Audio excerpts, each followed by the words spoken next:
اللهم صل على سيدنا محمد يا رب صل وسلم دائما أبدا على حبيبي. أعوذ بالله من الشيطان الرجيم. بسم الله الرحمن الرحيم. وإذ قالت الملائكة يا مريم إن الله اصطفاك وطهرك واصطفاك على نساء العالمين. يا مريم اقنتي لربك واسجدي واركعي مع الراكعين. ذلك من أنباء الغيب نوحيه إليك وما كنت لديهم إذ يلقون أقلابهم أيهم يكفل مريم وما كنت لديهم إذ يختصمون. صدق اللہ العظیم. حضرت مریم اور حضرت عیسیٰ علیہ السلام کا تذکرہ چل رہا ہے. گزشتہ رکوع میں حضرت عیسیٰ علیہ السلام اور اسی طریقے سے حضرت یحییٰ علیہ السلام کی پیدائش کا تذکرہ تھا. اب جو آیتیں تلاوت کی ہیں ان میں سے پہلی آیت میں فضائل مریم کا بیان ہے، دوسری آیت کے اندر فرائض مریم کا بیان ہے اور تیسری آیت کے اندر اثبات رسالت کا بیان ہے. فضائل مریم، حضرت مریم علیہ السلام کے فضائل. وَإِذْ قَالَتِ الْمَلَائِكَةُ، اور جب کہا فرشتوں نے. کل کے درس میں یہ بات آ چکی ہے کہ جب ایک بندہ پوری جماعت کی طرف سے بات کر رہا ہو تو پھر اس بات کی نسبت اس ایک کے بجائے پوری جماعت کی طرف ہو جاتی ہے. اب یہاں پر بھی بات کرنے والا ایک فرشتہ ہے، لیکن چونکہ پورے فرشتوں کی جماعت کی طرف سے وہ بات کر رہا ہے اس وجہ سے نسبت سب فرشتوں کی طرف کر دی. وَإِذْ قَالَتِ الْمَلَائِكَةُ، اور جب کہا فرشتوں نے، یا مریم، اے مریم، ان اللہ اصطفاکی، بے شک اللہ نے تجھے منتخب کر لیا، وطہرکی، اور تجھے پاکیزہ بنا دیا، واصطفاکی، اور تجھے منتخب کر لیا، علی نساء العالمین، جہان والوں کی عورتوں کے مقابلے میں. اب اس آیت میں اللہ جل شانہ عما نوالہ نے دو دفعہ منتخب کرنے کا تذکرہ فرمایا، ان اللہ اصطفاکی، اور پھر دوبارہ بھی ارشاد فرمایا واصطفاکی علی نساء العالمین. تو اس پر مفسرین فرماتے ہیں کہ پہلا جو استفاقی ہے، پہلا جو انتخاب ہے، اس کا تعلق بالغ ہونے سے پہلے کے ساتھ ہے، اور دوسرا جو استفاقی ہے اس کا تعلق بالغ ہونے کے بعد کے زمانے کے ساتھ ہے. بالغ ہونے سے پہلے بھی اللہ جل شانہ عما نوالہ نے حضرت مریم علیہ السلام کو منتخب فرما لیا تھا کہ ان کو ان کی والدہ کی دعا کی برکت سے خلعت وجوب عطا فرمایا، اور پھر بیت المقدس کی خدمت کے لیے اللہ جل شانہ عما نوالہ نے ان کو قبول فرمایا. حالانکہ حضرت مریم علیہ السلام سے پہلے کسی لڑکی کو بیت المقدس کی خدمت کے لیے قبول نہیں کیا جاتا تھا، لیکن اللہ جل شانہ عما نوالہ نے ان کو منتخب فرما لیا اور بیت المقدس کی خدمت کے لیے ان کو قبول فرما لیا. اور پھر تیسرا کہ اللہ جل شانہ عما نوالہ نے ان کو ایسا رزق عطا فرمایا، اس رزق کے اندر ایسا اعجازی رنگ عطا فرمایا کہ خود حضرت زکریا علیہ السلام بھی حیران ہو گئے کہ اور پوچھنے لگے انا لکی ھذا، اے مریم تجھے یہ رزق کہاں سے ملتا ہے. تو یہ استفاقی، پہلے جو استفاقی کا لفظ آیا ہے اس کا تعلق بالغ ہونے سے پہلے کے ساتھ، اور بالغ ہونے کے بعد اللہ جل شانہ عما نوالہ نے بالغ ہونے کے بعد بھی ان کو منتخب فرما لیا کہ بغیر کسی انسانی مت کے، بغیر کسی انسانی یعنی چھونے کے، اللہ جل شانہ عما نوالہ نے محض فرشتے کی پھونک کی وجہ سے ان کے پیٹ کے اندر حمل بنا دیا، اور حضرت عیسیٰ علیہ السلام کو اللہ جل شانہ عما نوالہ نے ان کے بطن مبارک سے پیدا فرمایا. اور بعض حضرات فرماتے ہیں کہ پہلا جو استفاقی ہے اس کا تعلق تطہیر معنوی کے ساتھ، یعنی معنوی پاکیزگی حاصل ہو جائے کہ اللہ جل شانہ عما نوالہ نے ان کو برے اخلاق سے، برے اعمال سے اللہ جل شانہ عما نوالہ نے پاک کر کے منتخب فرما دیا. اور دوسرا جو استفاقی ہے اس کا تعلق تطہیر حسی کے ساتھ ہے، یعنی جو حسی طور پر جو گندگیاں باقی عورتوں کے اندر پائی جاتی ہیں جیسے حیض ہے، نفاس ہے، اللہ جل شانہ عما نوالہ نے حضرت مریم علیہ السلام کو ان گندگیوں سے بھی پاک رکھا. وطہرکی، اور اللہ جل شانہ نے ان کو پاکیزگی عطا فرمائی، یعنی تمام ناپسندیدہ افعال سے اللہ جل شانہ عما نوالہ نے ان کو پاکیزگی عطا فرمائی. اور فرمایا علی نساء العالمین، تمام جہان والوں کی عورتوں پر اللہ جل شانہ نے ان کو فضیلت عطا فرمائی تھی۔ تو مفسرین فرماتے ہیں کہ جہان والوں سے مراد اس وقت اس زمانے کی جو عورتیں تھی، تو اس زمانے کی عورتوں پر اللہ جل شانہ امن والہ نے حضرت مریم علیہ السلام کو فضیلت عطا فرمائی تھی، ورنہ تو حضرت عائشہ صدیقہ رضی اللہ تعالی عنہا، اسی طرح حضرت خدیجہ رضی اللہ تعالی عنہا، حضرت فاطمہ الزہرا رضی اللہ تعالی عنہا، ان کا مقام اور ان کا مرتبہ حضرت مریم علیہ السلام سے بھی زیادہ ہے۔ تو اس زمانے کی جو عورتیں تھیں، اس زمانے کی جتنی بھی عورتیں تھیں، ان سب سے افضل اور اعلیٰ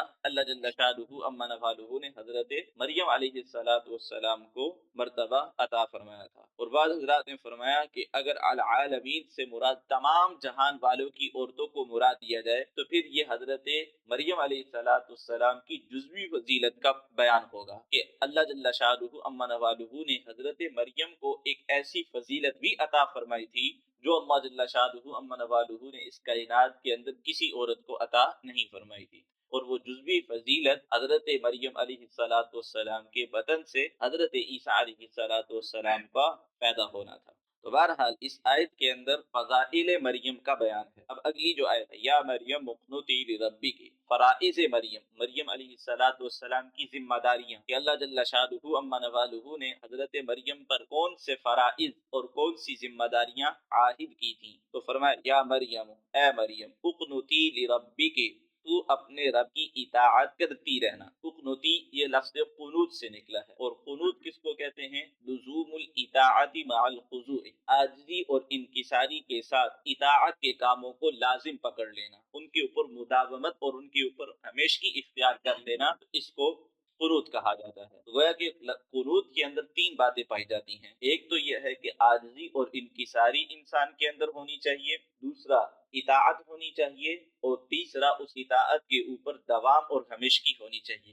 یہ تینوں چیزیں جب یعنی کسی انسان کے اندر پائی جاتی ہیں تو اس شخص کو قانت کہا جاتا ہے، اور ان تینوں خصوصیات کو قنوت کہا جاتا ہے۔ فرمایا یا مریم، اے مریم، اقنتی لربک، تو اپنے رب کے لیے اقنتی قنوت اختیار کر لے، یعنی اطاعت اختیار کر، عاجزی اور انکساری اختیار کر، اور اس اطاعت کے اوپر ہمیشگی اختیار کر۔ وسجدی، اور تو سجدہ کر، ورکعی، اور رکوع کر۔ مفسرین فرماتے ہیں کہ یہاں پر سجدے اور رکوع کا جو تذکرہ فرمایا ہے، اس سے مراد سجدے اور رکوع کو جو چیز لازم ہے یعنی عاجزی اور انکساری، وہ مراد ہے۔ وسجدی ورکعی، کہ تو عاجزی اور انکساری اختیار کر، مع الراکعین، رکوع کرنے والوں کے ساتھ۔ تو مفسرین فرماتے ہیں کہ حضرت مریم علیہ السلام کی خصوصیت تھی کہ اللہ جل شانہ امن والہ نے ان کو جماعت کے ساتھ نماز پڑھنے کی اجازت عطا فرمائی تھی، ورنہ یعنی عورتوں کے لیے جماعت کے ساتھ نماز پڑھنے کی اجازت نہیں تھی۔ تو مع الراکعین، یہ حضرت مریم علیہ السلام کی خصوصیت کہ اللہ جل شانہ امن والہ نے ان کو مردوں کے ساتھ نماز پڑھنے کی اجازت دی۔ ذالک من انباء الغیب نوحیہ الیک، تو اب یہاں پر اللہ جل شانہ امن والہ قصص کو بیان کر کے جو ان قصوں سے حاصل ہونے والا سبق ہے اس کی طرف اشارہ فرما رہے ہیں، کیونکہ قرآن کریم یہ کوئی قصے کہانیوں کی کتاب نہیں ہے کہ محض قصے سنا دیے جائیں، کوئی کہانیاں سنا دی جائیں، بلکہ یہاں پر قرآن کریم کے اندر جو قصے بیان کیے جاتے ہیں، جو واقعات بیان کیے جاتے ہیں، تو اصل مقصود ان واقعات سے سبق کو حاصل کرنا ہوتا ہے۔ تو اب یہاں پر ذالک سے اللہ جل شانہ امن والہ اس سبق کی طرف اشارہ فرما رہے ہیں جو سبق حضرت مریم اور حضرت عیسیٰ اور حضرت زکریا اور حضرت یحییٰ علیہ الصلوۃ والتسلیمات کے ان قصے کے اندر موجود ہے۔ تو اللہ جل شانہ میں ذالک من انباء الغیب، یہ غیب کی خبریں ہیں، نوحیہ الیک، جو ہم آپ کی طرف وحی کرتے ہیں۔ وحی کس کو کہتے ہیں؟ وہی کہتے ہیں کہ کسی پوشیدہ بات کا اس شخص کی طرف، کسی پوشیدہ بات کی اس شخص کو پہچان کروا دینا جس کی طرف وہ وحی کی جا رہی ہے۔ کہ کوئی پوشیدہ معاملہ ہے، پوشیدہ معاملہ اس شخص کو بتا دینا، اس کو وحی کہا جاتا ہے۔ اور قرآن کریم کے اندر وحی مختلف معنوں کے اندر استعمال ہوئی ہے۔ وحی کا ایک معنی یعنی حضرت جبرائیل علیہ السلام کے کلام کے طور پر بھی آیا ہے، جیسا کہ اس جگہ پہ ہے ذالک من انباء الغیب نوحیہ الیک، ہم آپ کی طرف وحی کرتے ہیں، یعنی حضرت جبرائیل علیہ السلام کے ذریعے۔ اور قرآن کریم کے اندر وحی کا ایک معنی الہام کے بھی آیا ہے، جیسے قرآن کریم کے اندر اللہ جل شانہ کا ارشاد ہے وَأَوْحَيْنَا إِلَىٰ أُمِّ مُوسَىٰ کہ ہم نے موسیٰ علیہ السلام کے والدہ کی طرف وحی کی۔ تو اب یہاں پر وحی کا مطلب یہ نہیں ہے کہ جس طرح حضرت جبرائیل علیہ السلام نبیوں کے پاس اللہ کا پیغام لے کر کے آتے تھے، تو کوئی فرشتہ حضرت موسیٰ علیہ السلام کی والدہ کے پاس اللہ کا پیغام لے کر آیا تھا، نہیں، بلکہ وہاں پر معنی الہام کے ہے کہ اللہ جل شانہ عما نوالہ نے ان کی طرف الہام کر دیا کہ تو موسیٰ کو دریا کے اندر ڈال دے، ہم اس کو جو ہے بچائیں گے اور اس کو واپس تمہارے پاس لوٹائیں گے۔ وحی کا ایک معنی قرآن کریم کے اندر جو معنی مقصود ہوتا ہے، اس معنی مقصود کا کسی کے دل کے اندر ڈال دینا، تو اس کے معنی میں بھی وحی کا لفظ استعمال ہوا ہے، جیسے اللہ جل شانہ کا ارشاد ہے بِأَنَّ رَبَّكَ أَوْحَىٰ لَهَا، تمہارے رب نے اس کی طرف وحی کی، یعنی اس کے دل کے اندر اللہ جل شانہ نے بات کو ڈال دیا۔ وحی کا ایک معنی لفظ اشارے کے بھی آتا ہے، جیسے قرآن کریم کے اندر اللہ جل شانہ کا ارشاد ہے فَأَوْحَىٰ إِلَيْهِمْ أَن سَبِّحُوا بُكْرَةً وَعَشِيًّا کہ حضرت زکریا علیہ السلام نے اپنی قوم کی طرف وحی کی، یعنی اشارہ کیا۔ تو یہاں پر وحی کا معنی پیغام ربانی نہیں، بلکہ یہاں پر وحی کا معنی اشارہ کرنا۔ فَأَوْحَىٰ إِلَيْهِمْ کہ حضرت زکریا علیہ السلام نے اپنی قوم کی طرف اشارہ کیا أَن سَبِّحُوا بُكْرَةً وَعَشِيًّا کہ تم صبح اور شام اللہ کی تسبیح بیان کرو۔ وحی کا ایک معنی کسی چیز کو مسخر کر دینا کے معنی میں بھی استعمال ہوا ہے، جیسے قرآن کریم کے اندر اللہ تعالیٰ کا ارشاد وَأَوْحَىٰ رَبُّكَ إِلَى النَّحْلِ اللہ جل شانہ عما نوالہ نے شہد کی مکھی کی طرف وحی کی۔ اب یہاں پر بھی پیام ربانی مراد نہیں ہے، بلکہ یہاں پر مراد یہ ہے کہ اللہ جل شانہ عما نوالہ نے اس شہد کی مکھی کو مسخر کر دیا، اس کو کام کے اندر لگا دیا، اور کام کیا لگایا یعنی تقدی من الجبال بیوتن کہ تو پہاڑوں کے اندر اپنا گھر بنا اور وہاں پر جو ہے وہ تو شہد بنا۔ اللہ جل شانہ عما نوالہ نے شہد کی مکھی کو اس کام کے اندر لگا دیا۔ تو یہاں پر جو وحی کا لفظ استعمال ہوا اوحا ربک الی النحل، تو اس سے مراد تسخیر ہے، یعنی کسی کو اپنی کام کے اندر لگا دینا۔ وحی کا ایک معنی خواب کے بھی آتا ہے، جیسا کہ رسول اکرم صلی اللہ علیہ وسلم کے ارشاد ہے انقطع الوحی وبقی المبشرات کہ وحی کا سلسلہ تو ختم ہو چکا ہے، لیکن مبشرات جو کہ وحی ہی کا ایک حصہ ہوتے ہیں، یعنی سچے خواب، وہ باقی رہ گئے ہیں۔ تو وحی کا ایک معنی خواب کے بھی آتا ہے۔ غرض وحی قرآن کریم کے اندر مختلف معانی میں استعمال ہوا ہے۔ تو یہاں پر اس کا معنی نوحیہ الیک، ہم آپ کی طرف پیغام پہنچاتے ہیں ان غیب کی خبروں کا۔ تو اس سے یہ بات ثابت ہوئی کہ رسول اکرم صلی اللہ علیہ وسلم کو خود سے غیب کا کوئی علم حاصل نہیں تھا، کیونکہ خود سے اگر آپ علیہ السلام غیب کا علم جاننے والے ہوتے تو پھر آپ علیہ السلام کی طرف ان غیب کی خبروں کی وحی کرنے کی ضرورت نہیں تھی۔ جب آپ کی طرف ان غیب کی خبروں کو وحی کے ذریعے بھیجا گیا ہے، تو اس سے یہ بات ثابت ہوگی کہ رسول اکرم صلی اللہ علیہ وسلم خود بذات خود جو ہے وہ عالم الغیب نہیں تھے۔ وما كنت لديهم، اور آپ ان کے پاس موجود نہیں تھے۔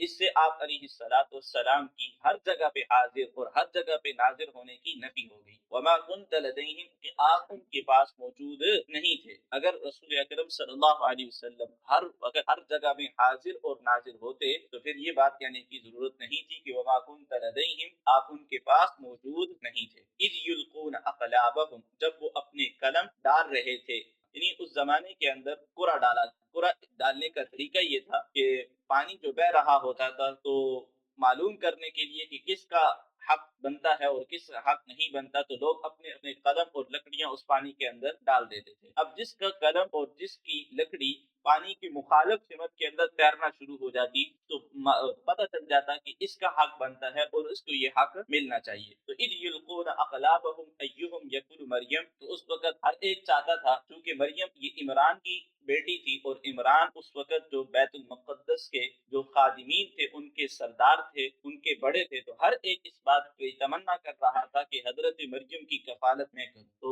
آپس میں جھگڑنے کے قریب آئے تو پھر مشورہ یہ ہوا کہ قرعہ ڈال لینا چاہیے کہ جس کا حق نکلے گا بس اس کو حضرت مریم علیہ السلام کی کفالت اور پرورش کی ذمہ داری دے دی جائے گی۔ چنانچہ جس وقت اذ یلقون اقلابهم یکفر مریم، جب انہوں نے قلم ڈالے تو حضرت زکریا علیہ السلام کا قلم پانی کی مخالف سمت کے اوپر تیرنے لگا۔ اس پر وہ پھر دوبارہ جھگڑنے لگے اور کہنے لگے کہ نہیں یہ اس طرح غلطی ہو گئی، یہ ہو گیا وہ ہو گیا۔ تو حضرت زکریا علیہ السلام نے کہا دوبارہ ڈال دیتے ہیں۔ جب دوبارہ ڈالا تو دوبارہ حضرت زکریا علیہ السلام کا قلم پانی کی مخالف صفت میں چلنے لگا، وہ پھر نہیں مانے۔ تو تیسری مرتبہ جب قلم کو ڈالا گیا تو تیسری مرتبہ بھی حضرت زکریا علیہ السلام کا جو قلم تھا وہ پانی کی مخالف صفت میں تیرنے لگا، اور اس طریقے سے حضرت مریم علیہ السلام کی کفالت کی ذمہ داری وہ حضرت زکریا علیہ السلام کے پاس آ گئی۔ تو اللہ جل شانہ اذ یلقون اقلامہم ایہم یکفل مریم، کہ جب وہ اپنے قلم ڈال رہے تھے تاکہ یہ معلوم کر لیں کہ مریم کی کفالت کون کرے گا، تو وما کنت لدیہم، اس وقت آپ ان کے پاس موجود نہیں تھے۔ وما کنت لدیہم اذ یختصمون، اور نہ ہی آپ اس وقت ان کے پاس موجود تھے اذ یختصمون، جب وہ آپس میں ایک دوسرے کے ساتھ جھگڑا کر رہے تھے۔ اور جو کچھ کہا گیا اللہ جل شانہ عمل کی توفیق